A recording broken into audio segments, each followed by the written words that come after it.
लड़की बहुत अच्छी टेलर है, ये आपने ठीक तरह से पता तो किया है ना? अरे हाँ भाग्यवान, मैंने सब पता कर लिया है। अब तुम चलो, देर हो रही है।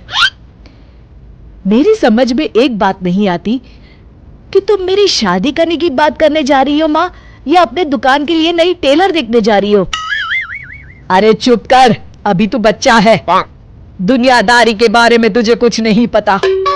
अरे तू तो एक प्राइवेट कंपनी में काम करता है, और प्राइवेट कंपनी का क्या भरोसा। लेकिन माँ, अरे तेरे पिताजी से पूछ ले, इन्होंने अपनी जिंदगी में कितनी नौकरी पकड़ी है और छोड़ी है।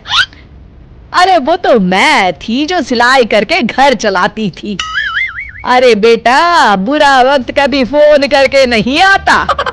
टेलर बहू लाऊंगी तो मेरे साथ दुकान में सिलाई करेगी, समझा? चल अब।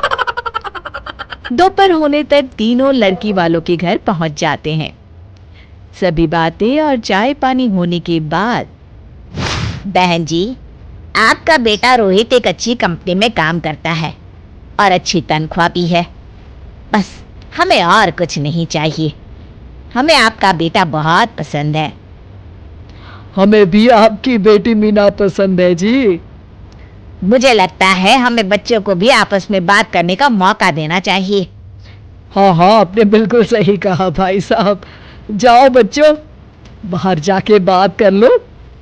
अरे आप रुकिए जी। अच्छा ये बताओ बेटी, तुमने सिलाई कहाँ से सीखी है? जी, दीनानाथ इंस्टीट्यूट से। अरे बहन जी, मेरी बेटी इस मोहल्ले में सबसे अच्छी ब्लाउज सिलती है और एक से बढ़कर एक डिजाइन भी बना लेती है। अच्छा, चल बेटी, जरा तेरे हाथ की कारीगरी देख लेते हैं। अरे माँ, ये सब करने की क्या जरूरत है? अरे तू चुप कर। लोग ऐसे ही बड़ी बड़ी बातें करते हैं कि हमारी लड़की को तो सब आता है, बाद में असलियत सामने आती है। इसलिए मैं कोई गलती नहीं करना चाहती। तू चुप करके बैठ। मीना शांति देवी को 2-3 प्रकार की बढ़िया बढ़िया डिजाइनदार ब्लाउज बनाकर दिखाती है। ये देखिए, ये है प्रिंसेस कट। अरे वाह बेटी, मान गए तुझे। तू तो मुझसे भी अच्छा ब्लाउज सिल लेती है। चलिए बहन जी, हमें तो आपकी बेटी पसंद है।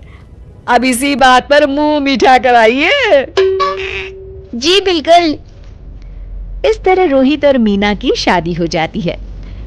शादी के अगले दिन से मीना अपनी सास के साथ सारा दिन दुकान पर सिलाई करती रहती और अपने पति रोहित को जरा सा भी समय नहीं दे पाती थी। फिर एक दिन रोहित फोन करके मीना से कहता है, मीना, आज शाम को हम दोनों किसी अच्छे रेस्टोरेंट में खाना खाने चलेंगे। तुम तैयार रहना, मैं ठीक वक्त पर पहुंच जाऊंगा। ठीक है जी। शाम को रोहित जब घर आता है तो मीना सिलाई मशीन पर बैठी ब्लाउज सिल रही होती है। अरे ये क्या? मैंने तुमसे कहा तो था कि शाम को हमें रेस्टोरेंट में खाना खाने के लिए जाना है, और तुम हो कि सिलाई कर रही हो। हद हो गई। मुझे माफ कर दीजिए जी, क्या करूं, ये ब्लाउज मुझे कल अर्जेंट सिल कर देनी है। सारा दिन तो तुम माँ के साथ दुकान पर सिलाई करती हो, अरे कम से कम शाम का वक्त तो मेरे लिए रखा करो। तभी वहां शांति देवी आ जाती है। अरे क्यों बहू को परेशान कर रहा है? कल ये तीनों ब्लाउज सुबह सिल कर देनी है। चल जा, अपना काम कर। रोहित चुपचाप वहां से चला जाता है। इस तरह अपनी सास के डर के मारे मीना चाहकर भी अपने पति के लिए वक्त नहीं बिता पाती थी। फिर एक दिन रोहित दोपहर को ऑफिस से घर आता है। उसके साथ उसकी कार में एक लड़की बैठी होती है। दोनों एक दूसरे से मुस्कुराकर बातें कर रहे होते हैं। माँ, जरा टेबल पर रखी मेरी फाइल तो देना, मैं भूल गया था। ये कौन लड़की है तेरे साथ? अरे माँ, ये तो मेरे साथ ऑफिस में काम करती है। इतना कहकर रोहित वहां से चला जाता है। उसी शाम, अरे क्या हुआ भाग्यवान, तुम्हारा चेहरा क्यों उतरा हुआ है? किस चिंता में डूबी हुई हो? क्या बताऊं जी, आज रोहित के साथ एक लड़की आई थी। कह रहा था उसके ऑफिस में काम करती है। मुझे तो उस लड़की के चाल चलन बिल्कुल ठीक नहीं लगते। कहीं दोनों के बीच कोई चक्कर तो नहीं है? अब अगर चक्कर हुआ भी तो इसमें बुराई क्या है? अरे, बड़े अजीब आदमी हो आप। कैसी बातें कर रहे हो? तो और क्या कहूं, तुम घर में बहू के बजाय एक काम करने वाली लड़की लेकर आई हो, जो सारा दिन तुम्हारे साथ तुम्हारी दुकान पर काम कर सके। अरे भाग्यवान, शुक्र मनाओ कि मैं शरीफ था, इसलिए मैंने कभी किसी औरत की तरफ आंख उठाकर भी नहीं देखा। पर अब हर कोई तो मेरे जैसा नहीं हो सकता ना। इतना कहकर गिरधारी वहां से चले जाते हैं। शांति देवी समझ जाती है कि गिरधारी क्या कहना चाहते हैं। उसे अपनी गलती का एहसास हो जाता है और वो सोचती है जितनी जल्दी हो सकेगी वो अपनी गलती सुधार लेगी। और इसीलिए 2 दिन के बाद, रोहित बेटा, मैं चाहती हूँ कि कुछ दिनों के लिए तू अपनी ऑफिस से छुट्टी ले ले। क्यों, क्या हुआ माँ?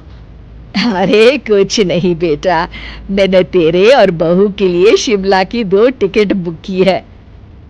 मैं चाहती हूँ कि तुम दोनों कुछ दिनों के लिए बाहर घुमाओ। क्यों बहू, ठीक है ना? सासू माँ की बात सुनकर मीना का चेहरा भी खिल उठता है। वो शर्मा कर कहती है, जी माँ जी, जैसा आप ठीक समझे।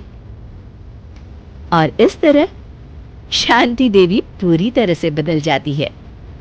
शिक्षा, बहू को बहू नहीं बल्कि बेटी समझना चाहिए और ना कि काम करने वाली नौकरान।